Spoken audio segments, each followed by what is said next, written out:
Bonjour et bienvenue sur Médien TV. La sauvegarde des langues africaines passe par leur apprentissage et leur pratique par les générations actuelles, mais également par leur adoption dans les affaires et le monde du business. C'est ce que certains innovateurs ont compris et essaient de promouvoir à travers l'enseignement en ligne de ces langues et dialectes du continent. C'est le cas de l'entrepreneur social Thionia qui a choisi le Maroc pour y lancer sa plateforme Yolof Thionia que nous avons le plaisir de recevoir ce matin sur Médien TV. Bonjour à vous Thionia et merci d'avoir accepté notre invitation.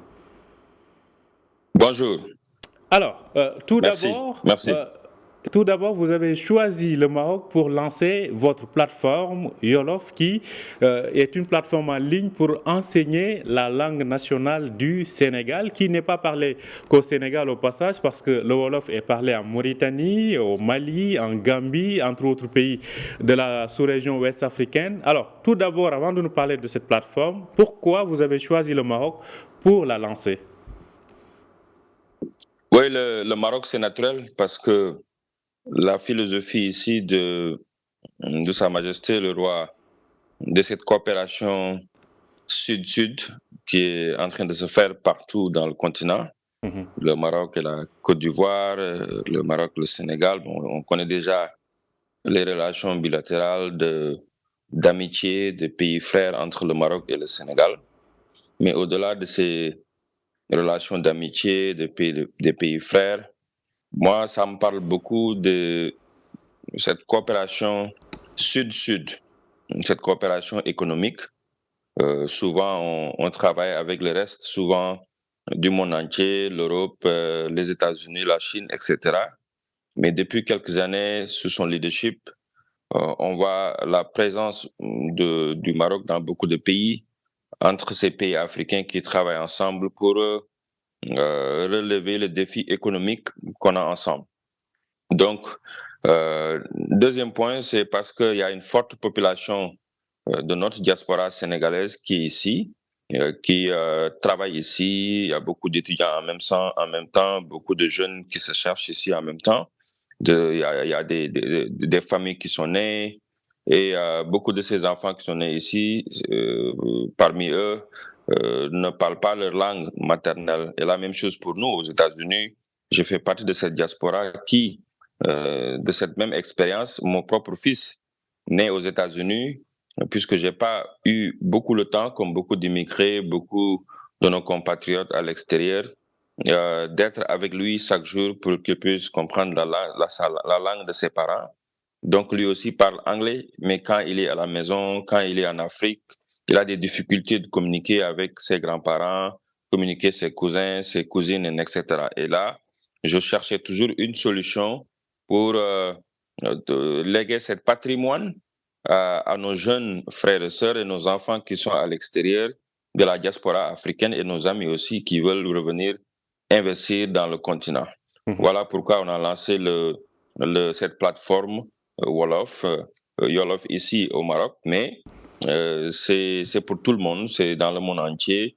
Vous pouvez suivre ces cours partout où vous êtes, aux États-Unis, en Asie, en Europe, etc. Mais les studios sont basés ici au Maroc et on a sélectionné aussi des jeunes Sénégalais qui sont là, qui ont fini les études, qui ont été recrutés pour donner les cours. Et c'est pas seulement le Wolof, le début c'est le Wolof, mais notre objectif c'est d'aller next sur le Pulaar, Mandeng, Djola, Soninké, Lingala, Swahili, etc., toutes les langues africaines, pour valoriser notre patrimoine, parce qu'il y a des links culturels, des links socio-culturels, mais surtout économiques, de pouvoir promouvoir ces langues, nos propres langues. Parce que si ces jeunes de la diaspora, vas-y. Oui, je pense que vous avez parfaitement répondu à ma question et à plusieurs d'autres même.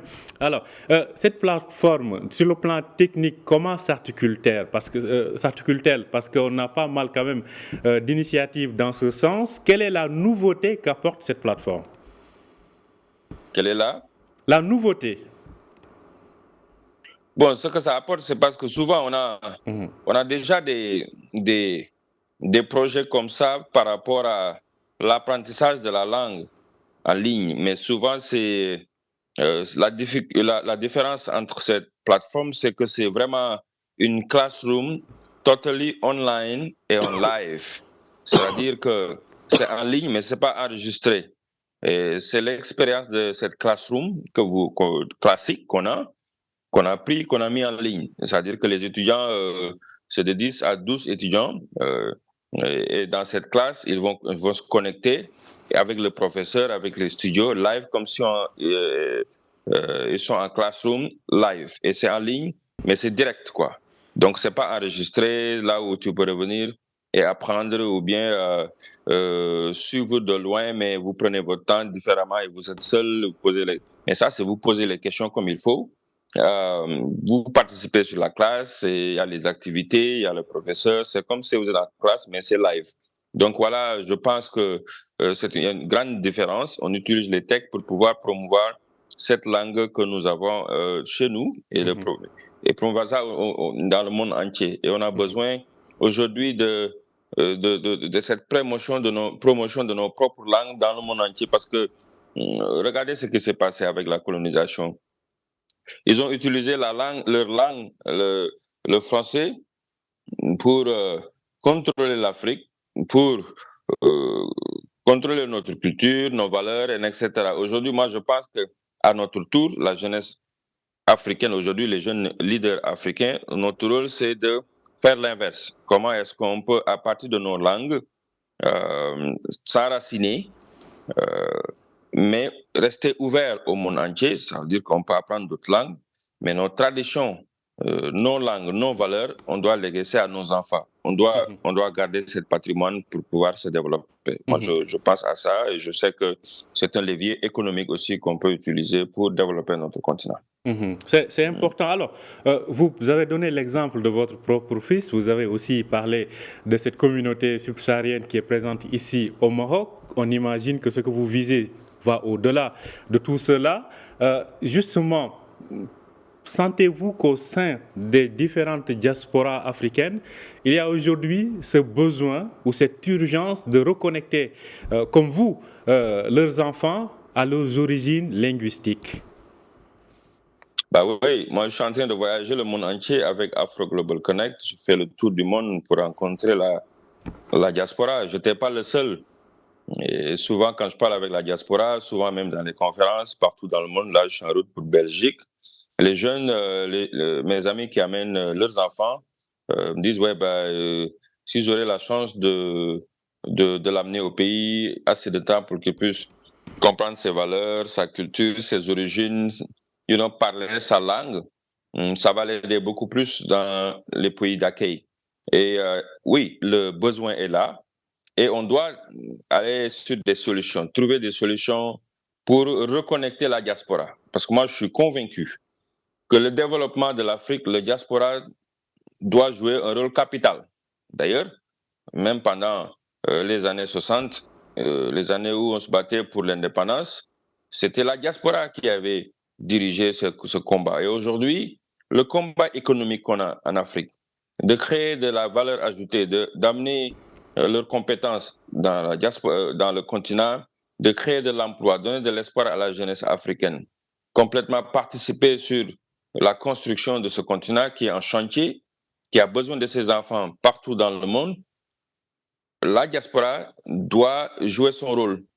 Et pour ça, il faudra créer les conditions pour que, quand elle revienne, il pourra se connecter avec ce qui se passe dans le continent. Mais je pense que la base de tout ça, c'est que leurs enfants, nos enfants à l'extérieur, puissent se sentir qu'ils sont chez eux quand ils retournent. Exemple, avant-hier, j'étais à la ferme avec des jeunes de la diaspora qui reviennent de France, d'Italie, etc., à Jefferson Farm, pour investir, et je les ai reçus à la ferme. Et l'une d'entre eux me disait que oui, la difficulté qu'ils ont, c'est qu'ils sont étrangers chez eux, par exemple des pays comme la France, ils les regardent toujours, même s'ils sont nés en France, que c'est des étrangers. Ils leur demandent toujours, vous êtes de quel pays? Origine d'où? Mais quand ils reviennent chez eux, la terre de leurs ancêtres, la terre de leurs parents, leurs origines, ils ne parlent pas leur langue naturelle. Naturellement, les gens aussi le prennent comme des étrangers. Donc, ils sont étrangers en Europe ou aux États-Unis. Ils reviennent chez eux, ils sont aussi étrangers. Parce que c'est extrêmement compliqué avec eux de faire du business. s'ils ne parlent pas la langue, s'ils ne peuvent pas se connecter, les gens les regardent comme, oui, ils sont de la France, ils sont des États-Unis, etc. Donc, pour régler ce problème, il faut d'abord élargir, créer ces ponts, créer ces opportunités pour que nos enfants, ils ont les mêmes opportunités que nous, qu'ils soient bilingues, qu'ils comprennent là où ils sont, leurs valeurs, leurs origines, et reconnecter déjà Alors, avec leur terre je natale, pense que mais c'est aussi un avec point. leur famille à home. C'est un point important. Maintenant, Très important. vous l'avez évoqué par rapport à comment rendre ces langues non seulement plus vivantes, mais aussi plus fructueuses, entre guillemets, c'est-à-dire les connecter au monde du business, parce que on sait même que parmi les langues internationales, la principale langue du business reste l'anglais. Comment transposer ces langues aujourd'hui? Comment non seulement les sauvegarder, mais en faire un usage quotidien dans le business? Quand je dis le business, c'est peut-être le business plus formel, parce que dans le monde informel, ce sont ces langues-là qui rythment le business dans les pays africains. Comment adopter, codifier ces langues à tel point qu'elles aient leur place dans le monde du business? Je pense que je n'ai pas bien entendu. Je pense que j'ai entendu que vous parlez de l'anglais comme langue du business. Alors, je C'est disais, ça? oui, on sait que l'anglais est la langue du business, mais ce que je veux dire, comment faire en sorte que les langues africaines aussi soient utilisées dans le business formel? Ben, c'est déjà utilisé dans le business formel. Parce que quand tu viens au Sénégal, la majeure partie des Sénégalais ne parlent pas anglais. Ils parlent Wolof. Et le business se fait en Wolof. Et naturellement, si tu veux faire un bon business chez nous, si tu veux vraiment se connecter à l'intérieur du pays, le Wolof va être extrêmement important. Donc, entre nous, déjà, le Wolof est capital. Et si c'est le Pulaar, si c'est en Guinée, la même chose quelque part au Sénégal, en Gambie, etc. Le Swahili, la même chose Lingala au Congo, etc. Nos langues sont déjà utilisées sur le business. Maintenant, je comprends si vous parlez de ce business au niveau international. Aujourd'hui, c'est l'anglais. C'est pourquoi je disais s'enraciner dans nos cultures, de qui nous sommes, de ce que nous avons, mais s'ouvrir du monde entier. Apprendre nos langues maternelles, nos langues africaines, ça ne veut pas dire qu'on ne va pas apprendre l'anglais et le français et les langues internationales où on a besoin pour communiquer avec le monde entier. Maintenant, moi, ce que je dis, c'est que on doit s'ouvrir au monde entier, mais on ne doit pas laisser aussi ce que nous avons. Par exemple, si vous venez à Dakar, ou la même chose qui se passe dans la diaspora, pour moi, avec mes enfants qui ne parlent pas le Wolof couramment, ça se passe aussi au Sénégal. Il y a des gens au Sénégal qui ont des enfants, mais ils leur apprennent le Wolof, ils leur apprennent le français, l'anglais, toute autre langue, sauf le Wolof ou la langue nationale. Parce que beaucoup d'entre nous, on pense que pour être assimilé ou pour être intellectuel, il faut apprendre à tes enfants toutes les langues, sauf la langue nationale. Et moi, je pense que c'est une erreur. Parce que si on continue à faire ça, nos langues vont disparaître à un moment donné. Et les études ont montré que chaque année, 25 langues dans le monde disparaissent. Et si on ne fait rien pour léguer ce patrimoine qui ont été passés par nous, par nos grands-parents, we have to protect that patrimoine. Et ce patrimoine qui est culturel, mais qui a un levier économique. Donc, c'est exactement pourquoi je pense qu'il faudra créer ce genre de plateforme, donner l'opportunité à nos enfants d'apprendre ces langues que nous avons avec nous et on a l'obligation de le passer de génération à génération. Voilà. En tout cas, d'obligation donc de sauvegarder ces langues que nous avons héritées de nos parents. Alors, vous avez dit tout à l'heure, si on termine avec ce qu'on a commencé, à savoir cette plateforme, l'objectif, ce n'est pas le Wolof uniquement, mais c'est de toucher le maximum de langues africaines. Alors, après le Wolof, quelles autres langues sont dans le pipe? Le Pulaar, Swahili, Lingala, Soninké, le Djola. Il y en a une liste. Hein. Et on va travailler à élargir parce que la diaspora est partout. Et partout où ils sont, moi, je suis en train de les rencontrer partout dans le monde entier. Et on va essayer, comme d'habitude, de trouver des solutions pour les aider à reconnecter avec la diaspora, comme je l'ai dit au début. Aujourd'hui, le problème qu'on a, l'Afrique, c'est comment on peut garantir de l'emploi pour nos jeunes, pour qu'ils puissent rester, nous aider à développer ce continent qui est en construction. Et pour ça, il faut chercher partout où on peut des solutions et surtout pour la diaspora pour qu'ils puissent participer sur ce qui se passe. Mais pour revenir à cette langue, Cheikh Anta Diop avait raison. Aucun pays ne peut se développer n'est pas basé sur sa propre langue d'abord. Et si vous regardez les autres pays, c'est ce qu'ils ont fait. Hein. Ils ont développé leur propre langue. Ils l'ont même exporté partout dans le monde entier, transmis dans les autres pays pour pouvoir les coloniser. Aujourd'hui, tout ce qui se passe avec la francophonie, c'est pour encore avoir beaucoup plus d'influence, contrôler le monde entier, les gens qui parlent leur langue. Dès que vous parlez la langue de l'autre, dès que vous mangez la nourriture de l'autre, dès que vous portez les habits de l'autre, vous devenez l'autre et même sans être l'autre. Donc, c'est exactement ce que nous, on doit rectifier avec cette génération. Comme le disait l'écrivain, donc, on doit changer ça. Voilà, donc juste pour traduire, quand tu laisses ce que tu as et que tu pars chez ce que l'autre a, tu trouves son propriétaire. Merci en tout cas à vous, Thione Niang, pour cette initiative et merci d'avoir pris le temps d'en discuter avec nous ce matin sur Médien TV. Je rappelle que vous êtes entrepreneur social, on ne vous présente plus. Vous avez côtoyé, entre autres dirigeants, Barack Obama, l'ancien président des États-Unis. Là, vous continuez sur donc l'initiative sur l'entrepreneuriat social avec cette plateforme que vous venez de lancer à Casablanca. Merci d'avoir accepté notre invitation encore une fois.